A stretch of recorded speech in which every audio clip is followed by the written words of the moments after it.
আপনার ম্যাকবুক কি আপনি ছাড়া আরও অনেকে ইউজ করেন, আর আপনি কি চান আপনার অ্যাপগুলো পার্সোনাল থাকুক? তাহলে আজকে ভিডিওটা আপনার জন্য।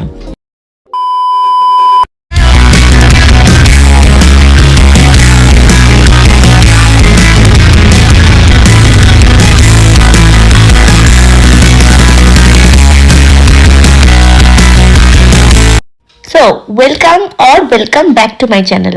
আজকের ভিডিওটা ভীষণ ইনফরমেটিভ, সো বিনা স্কিপ করে দেখতে থাকো।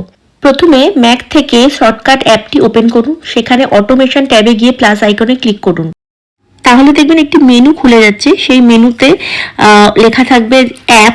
সেই অ্যাপটা সিলেক্ট করে এবার সেখানে ওপেন আর ক্লোজ দুটো অপশন থাকে, তো আপনি ওপেন করবেন, কারণ অ্যাপটা ওপেন করতে গেলে তখন আপনার লক দরকার।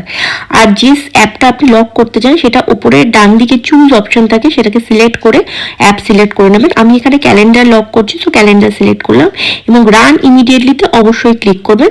দেন নেক্সট করার পর আরেকটি মেনু বার খুলবে, যেখানে স্টার্ট টাইমার অপশন লেখা থাকবে ওপরেই। তো সেটাকে আগে ক্লিক করবেন, কারণ আমাদের যে মেনুটা দরকার সেটা ওইটা না ক্লিক করলে বাকি এই শর্টকাট অপশনে থাকবে না। খোলার পর ওটাকে অফ করে দেবেন কাট টিপে। তারপর ডান দিকে দেখবেন যে আপনার অপশন থাকবে লক স্ক্রিন, সেটাকে সার্চ করবেন এবং ডাবল ক্লিক করলে সেটা চলে আসবে। দেন বাস হয়ে গেল।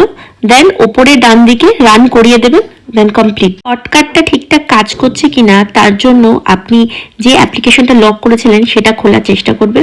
আমি এখানে ক্যালেন্ডার করেছিলাম লক, তো ক্যালেন্ডারটা অন করতেই দেখুন এখানে লক স্ক্রিনের এটা চলে এসছে। এখানে পাসওয়ার্ড বা ফিঙ্গারপ্রিন্ট দিয়ে তবেই সেই অ্যাপটা কিন্তু ওপেন হবে। আরও ইনফরমেটিভ ভিডিও জানতে হলে ফলো করুন। টাটা।